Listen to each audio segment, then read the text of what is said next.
پناہ مانگتا ہوں میں اللہ کی شیطان مردود سے، اللہ کے نام سے جو بڑا مہربان نہایت رحم فرمانے والا ہے۔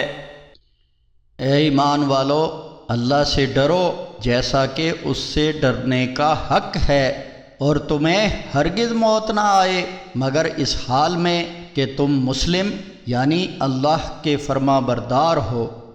اور سب مل کر اللہ کی رسی کو مضبوطی سے پکڑے رہو اور آپس میں پھوٹ نہ ڈالو، اور اللہ کی اس نعمت کو یاد کرو جو اس نے تم پر اس وقت نازل کی جب کہ تم ایک دوسرے کے دشمن تھے، تو اس نے تمہارے دلوں میں الفت و محبت ڈال دی، اور تم اس نعمت کے سبب آپس میں بھائی بھائی بن گئے، اور تم آگ کے گڑھے کے کنارے پر پہنچ ہی گئے تھے کہ اس نے تمہیں اس سے بچا لیا۔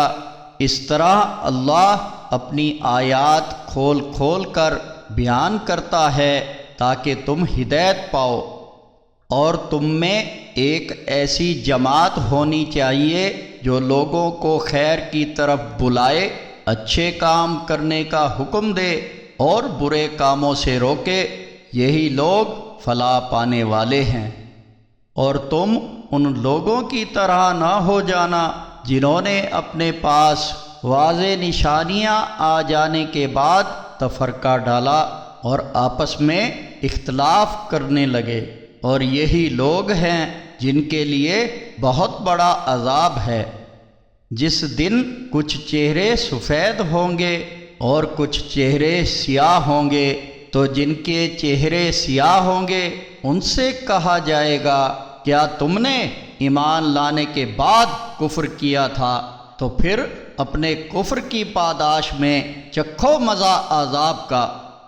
اور جن کے چہرے سفید ہوں گے وہ اللہ کی رحمت میں ہوں گے جہاں وہ ہمیشہ رہیں گے۔ یہ اللہ کی آیات ہیں جو ہم تمہیں حق کے ساتھ پڑھ کر سنا رہے ہیں، اور اللہ دنیا والوں پر ظلم کا ارادہ نہیں رکھتا۔ اور سنو، جو کچھ آسمانوں میں ہے اور جو کچھ زمین میں ہے اللہ ہی کا ہے، اور تمام کام اللہ ہی کی طرف لوٹائے جاتے ہیں۔